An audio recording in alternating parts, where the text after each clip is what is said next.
This video will demonstrate how to deal with the limiting reactant type of problem.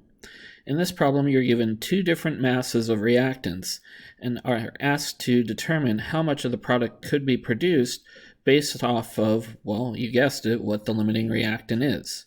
The limiting reactant is going to be the reactant which produces the smallest amount of product possible.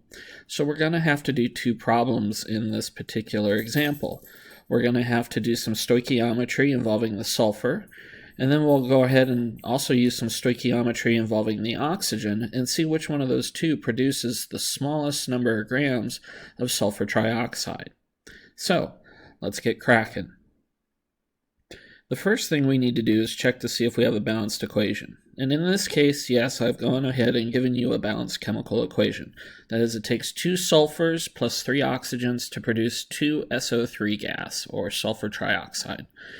Now at this point, you make a decision whether you want to start with the sulfur or the oxygen. It's completely arbitrary which one you start with. In this case, I'm going to go ahead and start with the 12.5 grams of sulfur. So, starting with 12.5 grams of sulfur, I need to get grams of sulfur into moles, because we're always interested in how many moles of material, not grams, but moles, number of particles.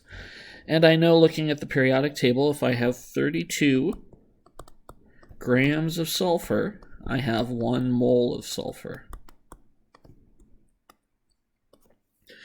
Since I'm interested in how much sulfur trioxide I'm going to produce, I'm going to use the mole-to-mole ratio of sulfur to sulfur trioxide. That is, from the balanced equation, for every 2 moles of sulfur I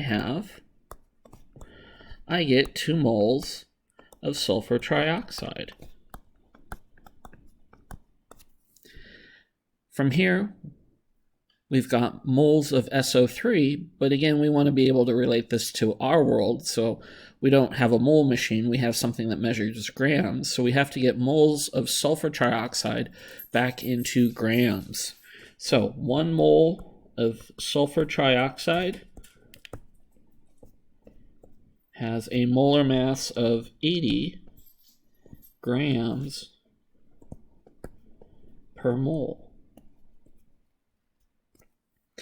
And so you can see grams of sulfur cancels out, moles of sulfur cancel out, moles of SO3 cancels out, and we're left with grams of SO3.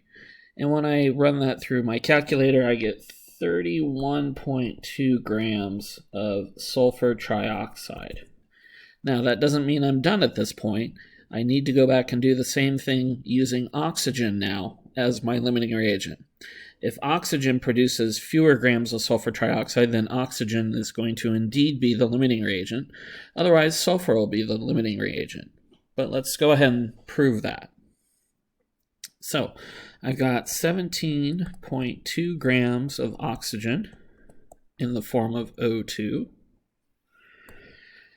And we know, again, the molar mass of oxygen just so happens to also be 32 grams, because 2 oxygens at 16 apiece adds up to 32. So 1 mole of O2 has a mass of 32. And that just happens to be a coincidence of this problem.